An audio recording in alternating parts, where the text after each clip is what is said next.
In this episode of Hot Hardware's 2.5 Geeks live stream, we're going to have details on a terrific Tiki giveaway. And it's Mac versus PC. Fight next.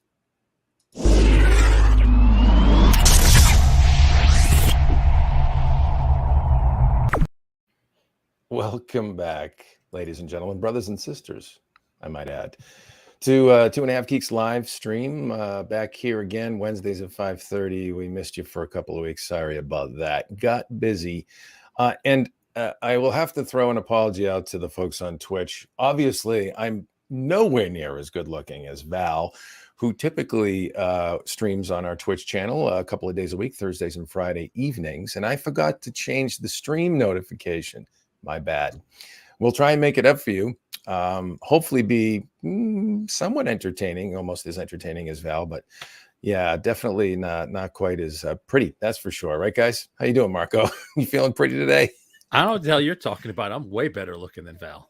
Oh my God. Well, if you say so, I beg to differ, but I'm just kidding.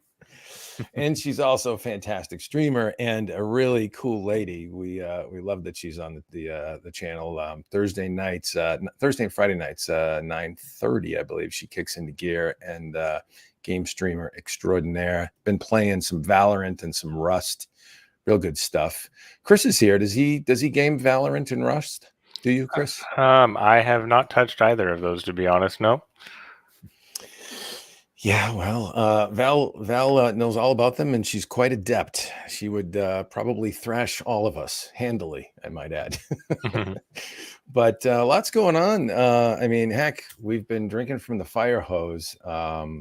Typically it gets a little sleepy as we get into the summer months, but no such luck. Or I don't know, maybe it's a good opportunity that we're not sleepy and there's lots to report on. Right, Marco? You what you been up to lately? I've been up to a lot. One thing, put a lot of time in that we can't discuss just yet publicly. I am trying to dig out from underneath a pile of hardware that I am still way behind on. But, lots of fun stuff in the lab. Most recently, the thing we published, I published an interesting update on the ASUS G14 that we're going to talk about. That was fun. We don't usually get to follow up with a product like a notebook. So I figured, hey, we've had it for a couple months.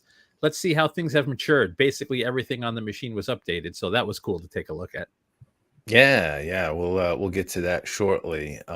Surprising what firmware and software updates over the months can do to enhance the experience. Chris, have you been digging it? You've been digging into some laptops and desktops, but nothing that we can necessarily talk about, right? Right. Yeah. Other project type stuff, but busy, and then I'm moving to a different state, so I've been absolutely crazy with that. So I'm just kind of hanging on to life right now. There you go. You're moving to Kentucky? Yes. No. Wow. Yeah. Wow. So okay, cool. Big change. Yeah. What's the team out there these days? I'm trying to think. That's happening. I college basketball, University of Kentucky. Yeah. Anyway, I don't know. I'll have to learn. Yeah. Well, out that neck of the woods, they've got all kinds of great bourbon. True. So there you go. That's a plus. Cool. Yeah. No, and I've been working on lots of different things. We have all kinds of new stuff coming to the HH engine that we've been playing with, trying to help some things out. We should have a new commenting engine. We're going to be moving away from Discuss. I don't know if anybody knows Open Web, but that's been in the works for a while. If we ever get there, it's a big move. We hopefully will keep some of the regulars logins and all that intact, but so some of that kind of project-y stuff. And then we've been looking at, and we'll actually talk a little bit about this shortly as well, task energy as it relates to PC and Mac performance. So I've been actually looking at some mobile, mostly laptop kind of stuff for task energy. And by that, we mean how much power does something draw to get a workload done, which is important because, you can be super fast and you can hurry up and get idle, as they say, and still burn more. task energy, or you can be a little bit slower and burn way less, or somewhere in between. So it's an interesting view on performance, and it's important, especially in laptops. So we'll talk about that in a little bit. Yes, that's something I've been wanting to dig into for a very long time. Mm. Is the old mantra of, I think is it Intel with the hurry up and wait? Is that the way? Or hurry up and get idle. Hurry up and get idle. There we go. Huggy. Yeah.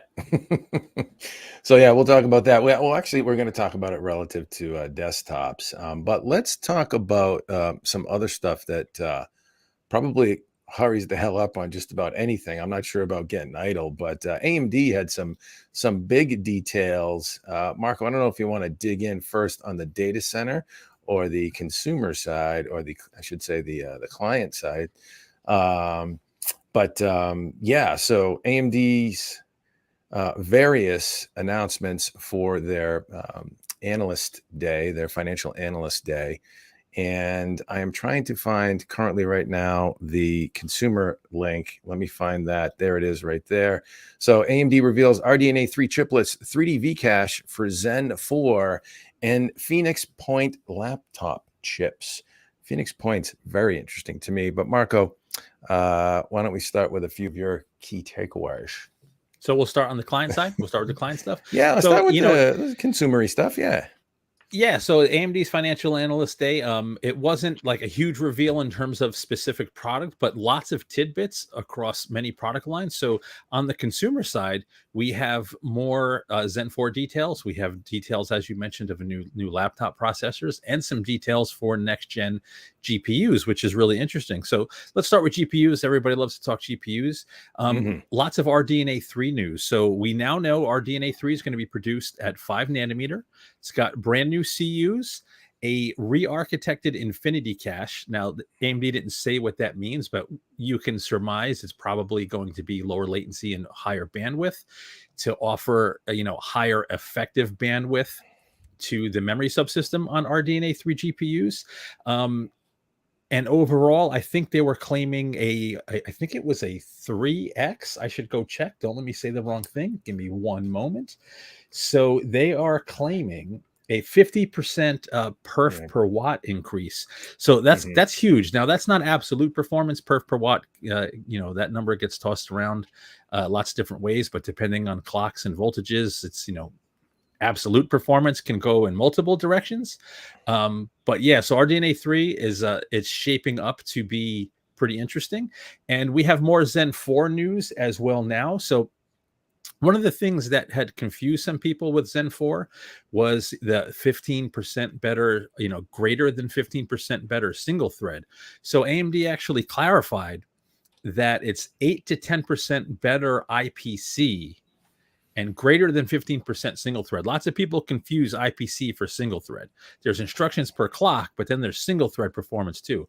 So 8 to 10%, that's a really good IPC uplift. Plus the chips are going to have higher clocks.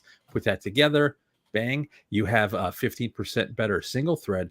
But we now also know, 35% roughly multi-thread improvements in performance too. So lots of cool stuff there. And what else did we learn? We learned that 3D V-Cache, the cache used on the 5800X 3D now is coming to multiple architectures. There will be Zen 4s with 3D V-Cache. And we also know new Threadrippers are coming, but no details on that yet. Yeah, and some of that was disclosed a little bit by Robert Halleck, sort of danced around the 3D V-Cache question for Zen 4. Said, he didn't say Zen 4, but he said V-Cache is going to be around. So it was good to hear that. And if you haven't seen the Robert Halleck interview, I'll try and find a link on our channel. It's pretty great. He's a great guy. We had him in a couple of weeks ago. And why don't I drop that in the chat right now for folks to come back to later? There's actually a slide that shows 7000 series with 3 V-Cache. It's confirmed. It's in a slide. Yes. It's definitely coming. And on the data center side, they showed Zen 5 with 3D V-Cache, but nothing confirmed on the client side. But, we'll see. Usually stuff trickles down.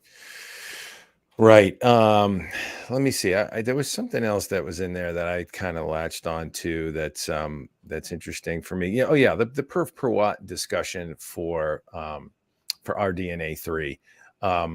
That's interesting. So 50 percent perf per watt uplift. That tells us, I mean, this thing probably, I wonder, let's see, is it taped out, would you think, by now, Marco? I'm trying to, probably pretty close if it hasn't already. Oh, it's definitely has. I think they're what was way further down the line. What was it's this year we're going to see product to market, so it's definitely taped. They're probably getting silicon back and they're characterizing it, and so that's the thing. It's like, what does a 50% uplift in perf per watt really mean at the end of the day? Are we talking about higher overall performance? It all depends on how this thing balances out, how it yields. I think the fact that it does run more power efficient is probably going to lead to things like some pretty good clock speeds and some darn good performance as well. But that's really kind of a it's kind of a fuzzy sort of metric that you really don't know, because they're still characterizing the GPU. The other thing we learned is that it's a chiplet design, right? So that's interesting as well. Yes, chiplet design confirmed. How they're going to stack, stitch it together. So optimized graphics pipeline. We also learned that there's going to be significantly improved ray tracing performance. They did go on record with that. So this could shape up to be a pretty interesting GPU in the market when it hits. And again, I'm trying to remember what the time frame was, but go ahead. Considering Radeon 6000 series is really their first effort for ray tracing, I'm expecting big gains on the ray tracing side in particular. Yeah. And then on the let's keep moving. We'll move to the data center side. AMD details Zen 4 EPYC CPU and CDNA 3 GPU roadmaps with AI engines fueled by Xilinx. We'll talk about that. They're going to be integrating some programmable logic goodness into the mix. But Genoa, Bergamo, and let's see some really good details on next generation EPYC stuff. What were your key takeaways there? And we'll dive into some of the specifics on how these are built, because there's some very different approaches this time. Serious core counts before too. I jump into that, I just want to drop one little tidbit on the next gen mobile processors too. So we forgot about the Phoenix Point. Just super quick. Phoenix Point and Strix Point were both officially announced. Phoenix Point is Zen 4 with RDNA 3 already confirmed. So next gen APU with new cores and new graphics and AI acceleration built in as well. We're not sure exactly what that means yet. AMD did confirm Zen 4 supports some AI instructions and AVX 512. Did not confirm it on consumer products. Nope. I hope not. No, nope. They did confirm it on the core. But not on consumer products. But it's a safe bet that that's probably coming. And Strix Point Zen 5 with RDNA 3 plus, whatever that means. But now going back to well, hang on one second on the laptop parts. That's a first that AMD has actually had current gen GPU architecture in a mobile APU. So great to see. That's going to probably be a really interesting laptop platform. I'm really looking forward to Phoenix Point. We've always had these, if you look at Ryzen 6000, it's just playing catch up now with the 680M series in there, but it's AMD is typically trailed, integrating the GPU into the CPU for laptop and mobile platforms in general. So this could be a really compelling part when it hits the market for laptops. Yeah, no, definitely. So, yeah. All right. I'm sorry. Go for it. And on the data center side, just super quick. So lots of these details were either rehashes or somewhat new. So Genoa, the next gen EPYC, we know a 75% increase in performance in some workloads, up to 96 cores, next gen IO, all that good stuff. There's also a cloud optimized version coming. I'm forgetting the exact name. I think Bergamo, cloud native, that's up to 128 cores. So most likely, lower clocks, lower power, but those massive core counts for huge parallelism. That part was announced, 2x density per server versus existing architectures. They announced Genoa X with, I believe that's the 3D V-cache version, right? Yep. Yes. And then Sienna is a lower power Zen-based architecture for the edge and telco environments. Now that AMD owns Xilinx, Xilinx was a big player in 5G, and with telcos, now the AMD can offer sort of top to bottom from the servers all the way out to the the infrastructure for the 5G radio. So that's pretty cool stuff. Yeah, we also go ahead. Sorry. Yeah, no, it just amazes me, the core count per socket, the scaling of their architecture that's going on right now, that's on the roadmap. When you talk about starting at 96 cores and then the ability to scale to 128 cores in a single socket, that is just insane. There's, cloud native is what they're calling that. That's for hyperscalers where core density per socket's important to, have thousands of clients, pinging in on a machine, on a server. But there's lots of competition from ARM competitors like Ampere, for example, that they can scale to this kind of core count just because the architecture is so different. To have an x86 processor scale to 128 cores in a single socket just blows my mind. Yeah, so I'm picking up on the Zen 4C here. So is that a different core architecture from just Zen 4? Sounds like it's optimized for, Yeah, that's the cloud native. I'm not clear. I believe I literally think it's just lower clocked. Okay. So lower power can fit more density in the socket. Yeah. And we have Hardly Worgen on Twitch. Genoa reminds me of salami because that's the greatest city in the world where salami comes from. From Italy. So, we should probably move on. But yes, there was also some CDNA 3 announcements. The MI300 was announced, 5x performance per watt uplift for those compute optimized GPUs. And another really interesting thing is that AMD also announced, I'm going to forget the model number. So a unified APU architecture with CDNA 3 and system memory. So APUs for the data center, essentially, those are coming.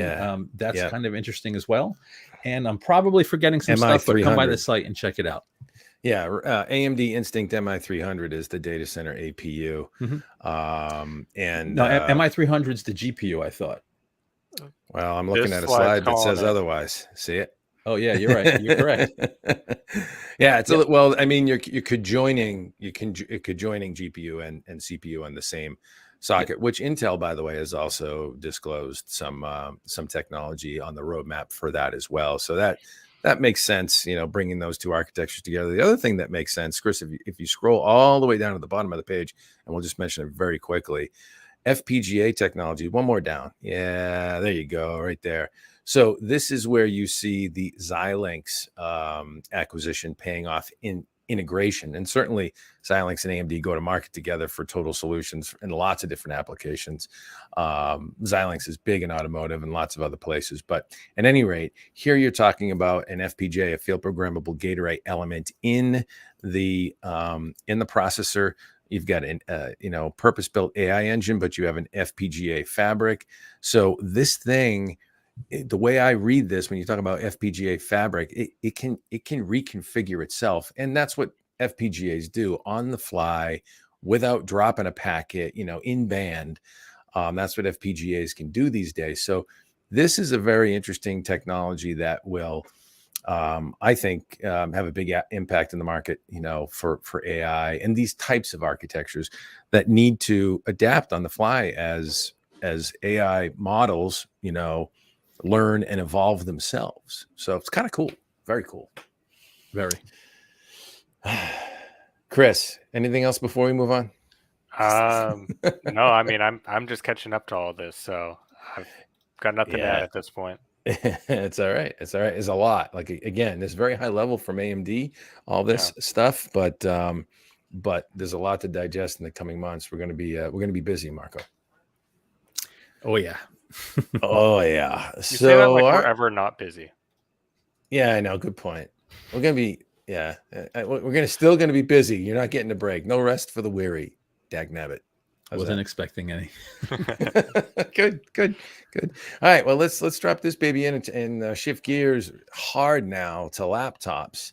Marco revisited the Ryzen 6000 powered ASUS ROG Zephyrus G14, revisiting performance. And I'll drop the link in the chat for all to see. And there it is. She's a beaut, by the way. That is a 4-pound svelte laptop that has an 8-core Ryzen 9 6900HS and a Ryzen 6000 series, finally, 680M integrated GPU. Clocks up to 4.9 gigahertz, 76 watt-hour battery, DDR5 4800 on board, 32 gigs of that. Radeon RX 6800S discrete GPU on board as well. And man, she's a screamer, but you checked out what happens when drivers mature, firmware and BIOS mature, and what performance looks like, right, Marco? Yeah, so all too often, we will review something at launch, and a few months down the line, a company changes this or changes that, or something gets tweaked, and it's a completely different product a few months down the line. We have no way of knowing that at launch, and you know how the internet is when things don't go exactly to plan. I'll leave it at that. So this was an interesting one though. So I powered it up, and because I still had it on hand, and literally everything was updated, right? All of the proprietary ASUS software, the firmwares, the BIOS, the Windows 11 was updated. All of the drivers, chipset and graphics drivers, like literally every low-level piece of software was updated for the machine. So I said, what would be interesting? Let's see how it behaves now versus launch. So we updated the piece with a handful of benchmarks. And what was interesting is everything improved either by a little or a lot. Now, one of the things that I noticed during the initial coverage was if I had it in turbo mode, right, not everything was faster, which doesn't make sense. It should, thermals permitting, it should always be faster in turbo mode. But PC Mark 10, for example, the default mode was tiny bit faster than turbo when it originally launched. Seems that has all been fixed and tweaked. Big performance boost in like the short and bursty stuff as like in PC Mark. So it jumps up a few rungs in that benchmark. So increased performance for browsing. Now that some of that's obviously updates to browsers, right, to Edge and Chrome. So a slight increase there. A little bit faster graphics. Everything performs exactly as expected, just more refined and a little bit better. So this is one of those, I'm not going to say rare, but this is one of those instances where ASUS and AMD have delivered and then continue to deliver, because I love this notebook when it launched, and it's that much nicer now. I think you are muted, Dave. Thank you, sir. Yes, you would expect performance to get a little bit better and things to get optimized. And it doesn't surprise me that performance may have changed a little bit, here or there by a percentage point or two in the other direction, because a lot of times what matters for laptops is balanced performance that doesn't eat batteries, all day long. So may have been a little bit of that going on, but it was good to see some of the gains in other areas. Really a nice combination. What does that thing retail for again? I don't remember. Let's go see right now. I'm trying to find out. I'm looking at Amazon now. There looks like something around $21.49 for one. Oh no, sorry, that's the old model. Hold on. Yeah. So the 14-inch with the 120 hertz screen, 6900 HS, and a 6700S is $18.59, and I'm sure I believe the 6800S version is like $22.99, but I'm not $21.99. I see it right here. So 16 gigs of RAM, 6900 HS, 120 hertz display, 1 terabyte NVMe SSD is $21.99. And then look at the way that thing hangs with some machines that are significantly larger than it, like an Alienware M17 and stuff like that. I mean, it's surpassing them. Just really a lot of performance packed into that package, and good machine for sure. Check it out at Hot Hardware. Did I drop a link in the chat? I did. You did, and definitely come by the site because the photography in that review is juicy, unbelievable. Well, the Just display on it's gorgeous. Yeah, the display on that thing's gorgeous too, right? Actually, a funny side note. I found multiple videos on YouTube where people stole my image for their thumbnail, and I left rude comments in the videos, and of course, no responses. Well, wait a minute. We should issue a DMCA on that, brother. That's copyright infringement. What are you gonna do? It was just a thumbnail. These guys are just trying to get by. yeah. Well, not with our copyrighted material. That's the only problem. But anyways, we won't delve too much into that. I just dropped the link to the YouTube video as well. But stop by and check out the review. Here's the link again. I'm linking everybody. Damn it. Sorry with the link spam. But that's good stuff. The ASUS ROG Zephyrus G14, one of the nicest 4-pound, most powerful 4-pound machines on the market right now. But not cheap. I will say that, not cheap. It's just get what you pay for, though. That thing's crazy. Yeah. Yes. Well, I mean, the display I heard I haven't seen this machine in person lately. I saw a couple of versions back, but the display on this one, I heard the 1440p display is pretty crispy too, right? I think it's 2560 by 1600, and it's 16. Oh, so even just like you could just see in the photos how rich the display is. Jump to the hero on page 1 for a sec, Chris. And then we got to move because we got to talk we're PC versus Mac. Yeah, we got to quickly talk Tiki, and then we'll get to the giveaway at the end. I know. Yeah. I mean, keep in mind, I've got this like stretched on my screen, so it's not as pretty as it is if you go look at the article. But you can just see like how that's my muted kitchen table, but just how it pops, like it just pops that display. It's nice. Yeah, good stuff. Check it out at Hot Hardware. Let's see, what is this? Oh, we have people talking about copyright. We won't get into that. It was a couple of small channels, Steve. That's why I just went I went rude Marco in the comments and just left it at that. There you go. All right, well, let's move on to the Falcon Northwest Tiki 2022 review. And by the way, they are not, I repeat, not sponsoring this webcast. And they did not sponsor this review. This is an unbiased third-party review from our good friend Zach Killian at Hot Hardware. I just dropped the link in the chat. But the reason I mentioned they're not sponsoring any of that is because we are giving away one of these things. Yes. And we'll talk about exactly what we're giving away at the end of the cast. So stick around for that. More details on what is inside it because it's impressive. But this was Zach's review of the tiny tower of Titanic gaming power, as we call it. Gotta love the what do they call those? The plural, the alliteration. Alliteration, yeah, whatever. So Ryzen 7 5800X 3D, so 3D V-Cache enhanced 5800X is the CPU, 8 cores, 96 megs of L3 cache. GeForce RTX 3080 Ti Founders Edition 12 gig card. It's built on a ASUS ROG Strix B550 motherboard and 32 gigs of Kingston Fury Renegade RAM, DDR4 3600, and a 2 terabyte Samsung SSD. So that's the specs. SSD 980 Pro, which is a pretty quick SSD. PCI Express 5, right? Yeah. Mm-hmm. A 4, excuse me, PCIe 4. 4. Yes. Why did I say 5? That's not here quite yet. Okay. Anyways, $4,327 as tested. Again, not cheap, but this thing slayed in the benchmarks, right, Marco? Killer gaming system, smaller than a PS5. Yeah, Perfect. No kidding. Look at that. And in that tiny case, you still have 1,000-watt power supply. If there's one thing that Zach sort of got hung up on is the smallish all-in-one liquid cooler. But, you only have so much room to work with, right? So temperatures on the CPU can get a little high, but on the flip side, the GPU, it essentially has access to outside air, like it's vented right on both sides of the system. So the GPU ran super cool, even with a 12 gig 3080 Ti inside this rig. So no performance sacrifices, right? 5800 X3D, the fastest gaming CPU we've tested. I have a standalone review up on Hot Hardware if you want to see how that chip stacks up across a whole bunch of stuff. But it's not super power hungry. It's an 8-core Ryzen, right? So it's not nuts. And then you have awesome cooling for the GPU in this super tiny chassis that, like, no exaggeration, we have side-by-side shots with a PS5. It's smaller than a PlayStation 5.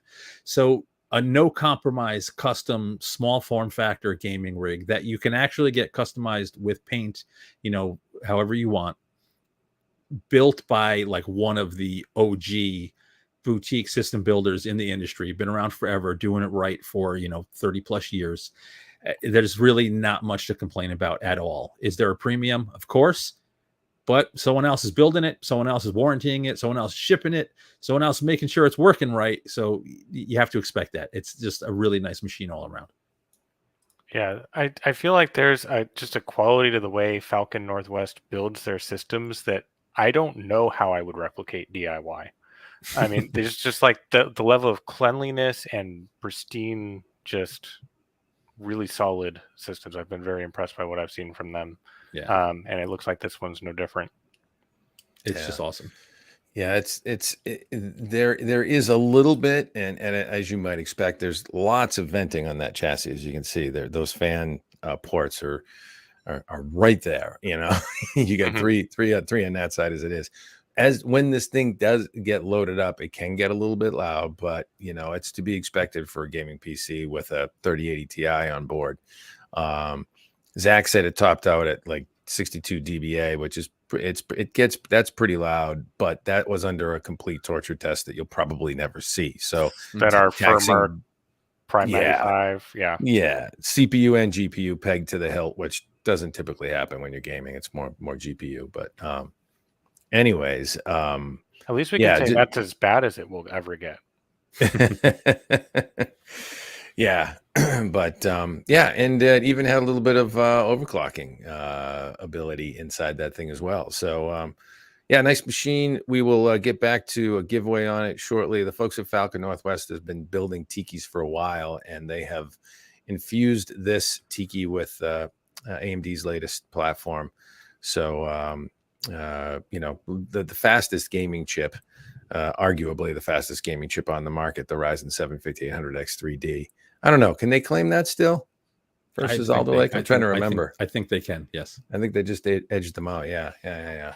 So cool stuff from Falcon Northwest. All right. And we really should have put that thing up against the thing that we're going to talk about next. And that is the Apple Mac Studio review, because we pitted it against a small form factor machine as well. I'm dropping a link in the chat now. Apple Mac Studio review. Why is my screen getting all hosed up? Apple Mac Studio review, evaluating value and performance versus PC alternatives. That's what we did. And this is the illustrious Ben Funk. He knows Macs like the back of his hand. He is an expert on the Mac platform, and he's a pretty smart guy. He's a developer. He's into all the platforms, PC, Mac, everything. But this thing is not powered by an Ultra, is it? I thought it was powered by an M1 Max. It's M1 Ultra, but the 10 core. No, I'm sorry. I take it back. It's M1 Max. It's M1 Max. Yeah. The Ultra 8 performance, 2 efficiency. Yeah, the Ultra is 2 of those exclusive to just the Mac Studio. We haven't seen that yet, or this is not what we're reviewing. So that slide was a little bit confusing for me, but don't let the man behind the curtain confuse you. Apple M1 Max, as you noted, Marco, 8-core chip, so 8 performance cores, 2 efficiency cores, 24-core GPU. Pretty stout. What's interesting to me here is that 512 gig of PCI Express SSD, not user replaceable, and then 32 gigs of LPDDR5, also soldered. You would have thought they could have gotten a little SODIMM action in there for the RAM, and an M2 slot, which I think it is socketed, but I've seen some discussion on this. It is socketed. It does seem like a normal M.2 SSD, but there's some extra little Apple magic that links it to the device somehow, and I'm not aware of anyone who's been able to defeat it at this point. Yeah, and regarding memory, you can't really go SODIMM because of the massive bandwidth, right? That shared integrated that's memory. Right. It's on CPU. The module. Yeah. So that on package memory, that's why they kind of have to lock it in. My bad. Yep. Yep. Yeah, it's integrated on a multi-chip module, folks. You are correct, Marco, and that is why. Again, these are inherent. The first one is sort of, driven by the architecture, and there are some advantages to having the RAM so close to the CPU. You get serious performance and bandwidth advantages with that, as you noted, Marco. The second one, with respect to the SSD, just boils my blood, man, because it's like, come on. What are you doing? Actually, we just got a comment. So the comment explains what's going on. So the M.2 socket's really just to the NAND, and the controller is on the SoC apparently. So you have to have firmware and a controller that's tuned for a particular NAND, so you can't just plug in another drive at this point. If I'm remembering, there's actually another socket on there, but how to no one's figured out how to expand it yet, and I don't even think Apple has the ability to expand it either. But that's a different conversation. The more interesting conversation is performance on this thing. Right. Yeah, no, I hear you. I just I just go through these, sometimes how Apple locks users in, and I'm a little twitchy about that, and so that's why I'm questioning these things. The RAM makes sense, the SSD less so, but I understand that controller is an interesting issue.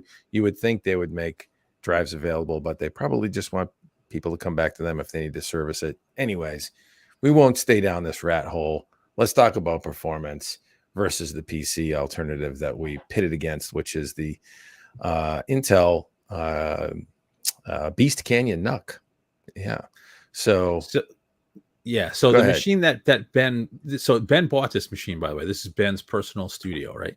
He bought the $2,000 M1 Max configuration. So we compared it to some $2,000-ish PCs plus some other M1 powered machines that Ben has on hand.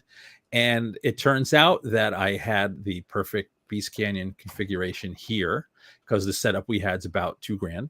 And Ben's personal desktop is a Core i7-12700K with 32 gigs of RAM, and with his 3070 GPU works out to about $2,000. So it was like these great comparisons.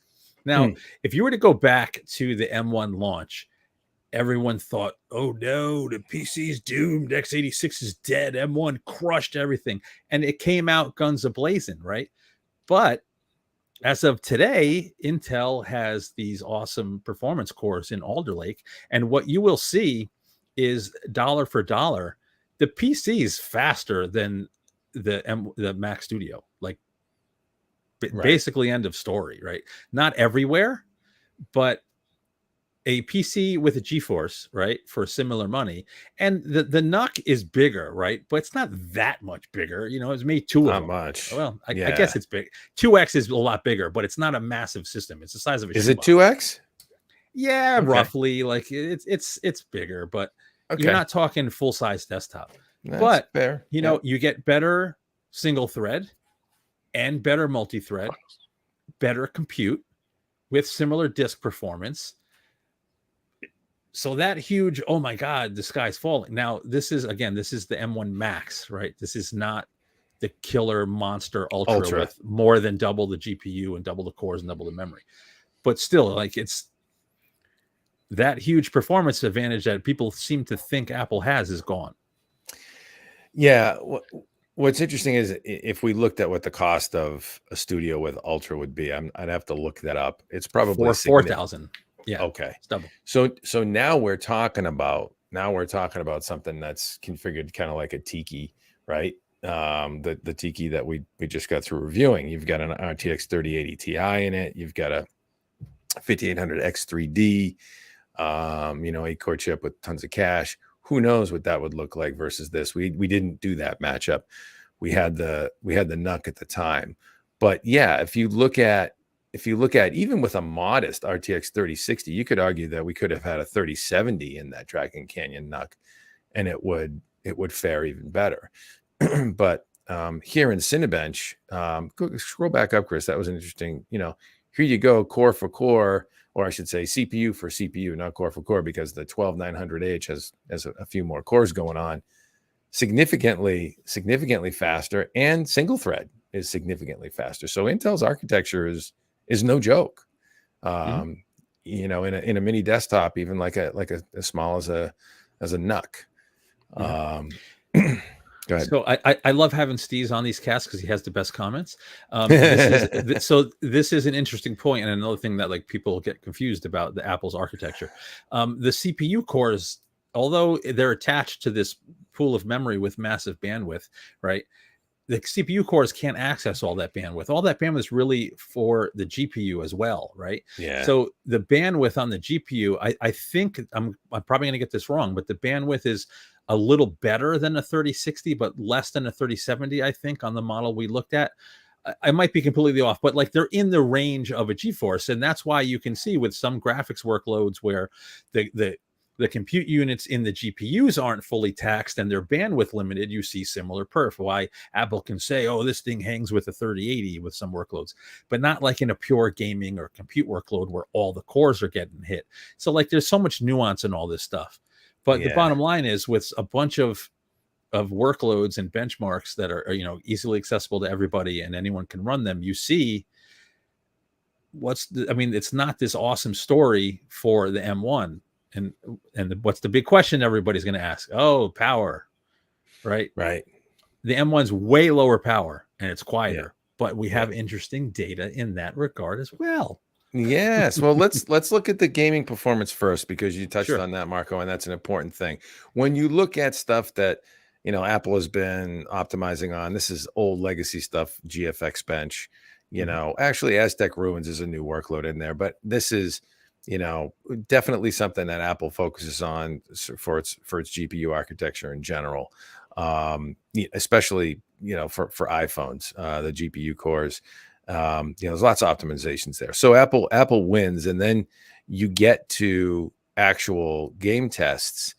And this is an interesting one to pause on right here. 3D Mark Wildlife, which allows, you know, the PC GPU, the GeForce GPU to run Vulkan, and then on Mac it's Metal. So optimal APIs in the workloads, and now you see the PC taking over, the RTX 3060 Dragon Canyon NUC taking over the lead, and the 3070s way out ahead, which actually surprises me how far out ahead it is.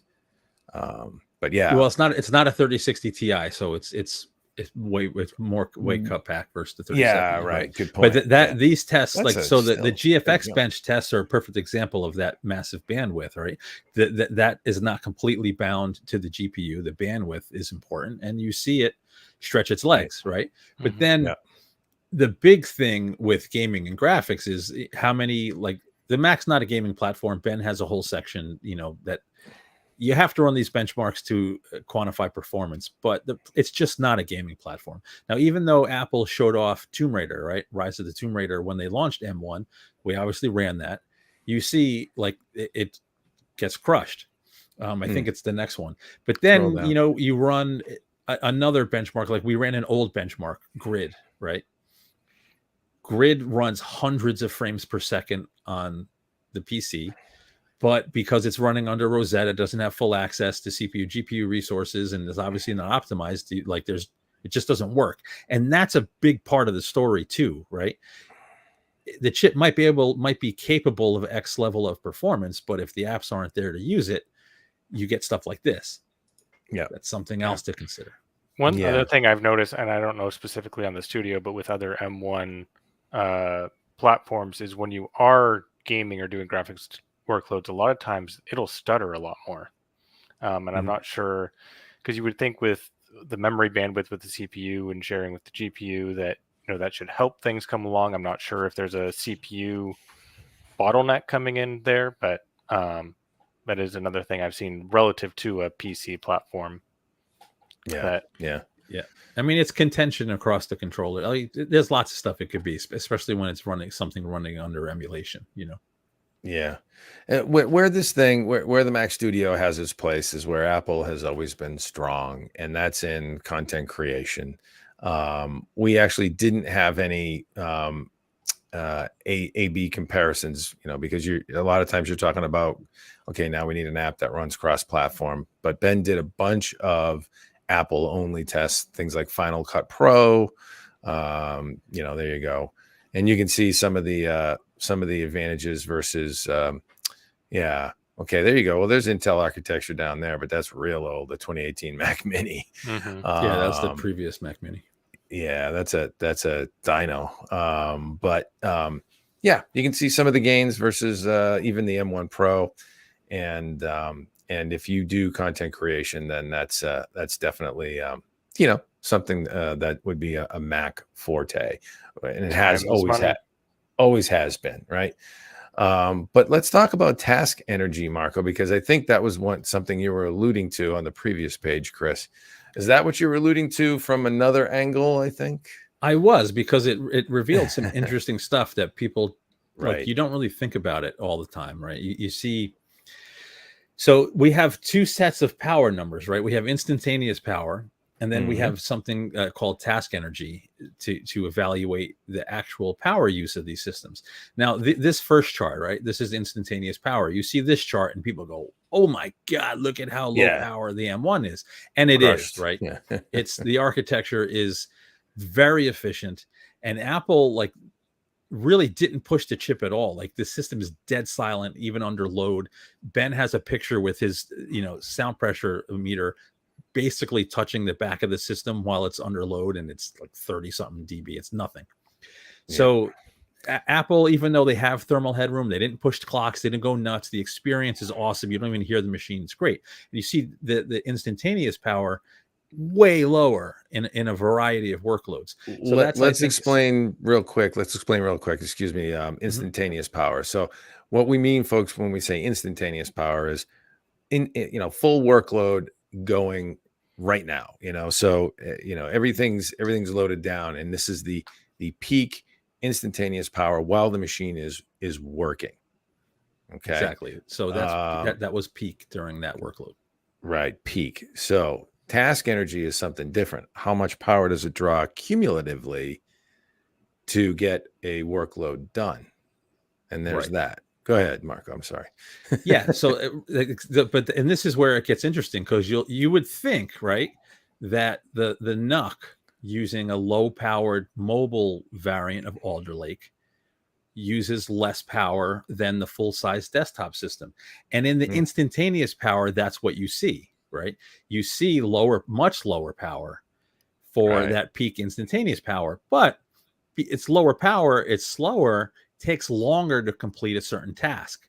So if you monitor power over time, so these tests here, right, these task energy, it takes a power reading every second over the duration of the test, and then the average power use multiplied by how long the test took gives you the amount of the power consumption in kilojoules. So because the NUC takes longer than the full power desktop, it ends up using more power than that desktop to complete the Cinebench workload. But now Apple still has a huge advantage, right? It still uses less power for the task. The task takes longer, but it's less power. But look at the bars, right? It's not this holy crap kind of disparity. Half the power. Yeah. A little bit less than half. Yeah. Right. And then this is still, Intel 10 nanometer. What happens with Intel 4, with next gen architectures that have higher IPC?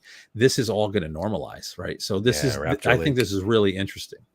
The other thing that's interesting is look at that gold bar versus the Apple MacBook Pro 14-inch. So a laptop config with a 6+2 config CPU and 14-core GPU. Obviously, the GPU isn't getting hit here. It's a Cinebench. The Mac Studio actually consumes less power to complete that Cinebench run. Right. Because it finish faster. Yeah. Including power used to drive the display itself as well. Yes. Yes. On the good catch. MacBook, yes. Correct. Right. So that would make sense, because you're driving a display at even if it's, calibrated to a certain brightness that's, standard or whatever. Yeah. You're not, the Mac Studio number does not include the display. Good catch, Chris. Excellent catch. So that would be interesting. I don't know how you'd, I guess you could go display out off the MacBook Pro and yeah, the display would be shut off on the MacBook Pro, and then you could measure it. That would be interesting to see. We didn't do that though. Or put product versus product. Yeah, put a monitor with the desktop on a power strip and measure it from the power strip. Desktop monitor is probably a lot more though. Yeah, a lot more than a laptop display. You shut off the 14 display, and now you're talking platform versus product versus product. Anyways, see, like this opens up a whole interesting discussion for notebooks when the time comes, because you might, depending on what you're doing, the higher power consumption processor might ultimately give you better battery life if it's completing your tasks faster. Like it's so, as with everything in this industry, it's always more complicated than it seems at the surface, right? There's lots to consider. Yeah, no, absolutely. There's all kinds of different ways to look at performance. Notebooks especially have lots of wrinkles in them, and we're going to be digging into task energy more so in the days ahead, because it's a fascinating topic area for notebooks, especially because, hey, within a certain, window or within reason, whatever it's taken to complete that workload, that's going to equate to battery life. And so all things being equal, hey, maybe that faster processor that draws more power might be a better option for you. We'll see. But interesting comment from Tease. Yes, Apple led in process a little bit there for a while, but that gap is going to change pretty quick, certainly with both AMD and Intel. That's the Mac Studio review, which of course we did very differently, and good old Ben Funk served up with copious analysis. So make sure you stop by hothardware.com to check that out, because Ben did a really good job as always. We love Ben. He's a smart dude. One of the most thorough Mac Studio reviews you will read. So if you're contemplating it, go check that out for sure. Yeah, absolutely. It's got Apple only stuff too. Lots of Final Cut Pro and dedicated platform apps that Apple folks use. And it's an Apple user. Like, don't think, it's hot hardware, they're peeing on Apple. No, like Ben, this is all stuff Ben buys. This is Ben's stuff. This is what he uses. So it's literally a user of this stuff evaluating it. So, but I like that he's an Apple user, but not an Apple worshiper. So you are getting the straight story with it too. He's about as unbiased as anybody gets. Marco and I tend to be PC guys. We think you're kind of a PC guy too. Well, let's admit it. I'm an Amiga guy. Yeah, my daily driver isn't a Mac, but Ben's a developer. He needs all platforms available to him, and he writes to all platforms. So yeah, it's he does not care. I mean, we really don't either. We're technologists at heart, and so we really, at the end of the day, you got to hand it to Apple. That is still a damn fine product when you talk about M1, especially as it never makes a noise, fan level wise. That's no joke. No really joke, impressive. Man. No joke. Yeah. If you want quiet, petite, and a pretty looking machine that kind of has some pretty darn good chops, you got to hand it to them. That's good stuff. But what we wanted to look at was the bold claims that were made about performance versus the PC, and the GPU being as fast as the most powerful PC graphics cards in the market. Not quite. No. Not quite. But still very impressive. You have to hand it to Apple. That is a quality product. I wish it wasn't so tied in on the storage there, but maybe that'll change in the months ahead if folks get creative, right? I'm going to get on a soapbox for 1 second. All right, because we got to talk about giveaway. People are waiting for giveaway too. If players in the PC industry wanted to lock everything in and put a huge GPU on the same package with memory and a processor, like the tech is there to do it. Like this tech is here. That's not really what works in the PC space, right? Yeah. It just doesn't work. Like if somebody launched a desktop PC where you couldn't change the storage and like everything was integrated, like it's impressive in that you have all this bandwidth and all this compute, but like it's a huge chip. It's really not any smaller than a little bit than an AMD processor with an AMD GPU with if you factor in the size of RAM as well. It's just the integration and the decision to put it all together that way. So like people tend to think, oh my God, M1 versus Alder Lake, but no, it's like M1 versus Alder Lake versus GeForce. You know what? It's not that chip versus chip. It's platform versus platform. Right. And there are some inherent advantages to Apple's platform. One being power. You have to hand it to them on the power efficiency that comes from really from their core silicon architectures and the integration combined. Very, very power efficient platform, no doubt. But that's it's also a very different platform approach, very different platform ecosystem, and the openness of the PC, the modularity of the PC that we enjoy, the benefits of being, gearheads that, can build our own machines. That's part of the benefit of the PC platform as well. You have that modularity, you have that. I would argue total cost of ownership probably significantly better for a PC, but we won't go down and get into that because that's a whole different can of worms. But if we did the analysis, you'd probably see total cost of ownership is kind of better, I would think. Well, I have to prove it out, though. You can't just say claims like that and not back it up with numbers. So I'm not going there right now. I'm not going to make that joke. I'm holding that one in. I'm stopping myself. What was that? You're I was gonna just one track mind acting up. How I know some people are comfortable using software that perhaps they didn't pay for. No, so like some people do that on the PC side. That could save you lots of money, but that's not right. We don't do that. It's not right, and I would say that not having to go to the dealer, right? Like when you don't have to go to the dealer for your car, right? Yeah. And you can go to the guy down the street and you can do your oil change or whatever, your brake job. That's a nice feature to me. I don't want to have to go to the dealer every time. So anyways, we'll leave it at that. But let's talk about the giveaway because we got some stuff to give away. We're announcing a giveaway. And it's with the awesome folks at Falcon Northwest. And it is, I'm going to say AMD as well, because we're going to get them on board with this thing. But Chris, if you could share on the screen for the folks what we will be giving away. Give a little zoom on that if you can, maybe, Chris. It's a little on the small side. I don't know if you can do that. And when I tried before, it went a little funky, but I'll try it again. Funky like a monkey. Oh, there you go. That's a little better. So there you go. This is a Falcon Northwest Tiki. And wouldn't you know, it is a similar configuration to the one we're testing and has a Ryzen 7 5800X 3D 8-core chip on board, fastest gaming chip on the market.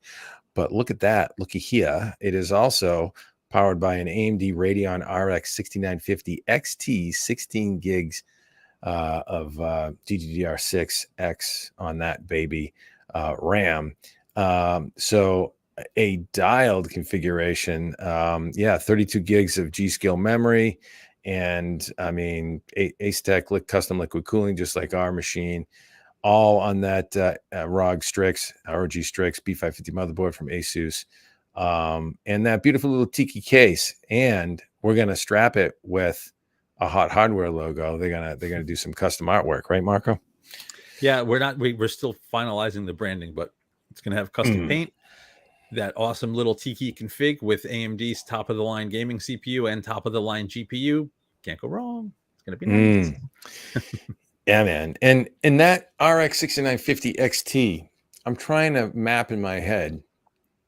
It's faster than the 3090, mostly. I mean, if AMD seeded us and we tested one, I'd be able to say definitively. But yeah, like somehow that launch was botched and some sites got 10 and others got none. So I don't know. Yeah. I can't say.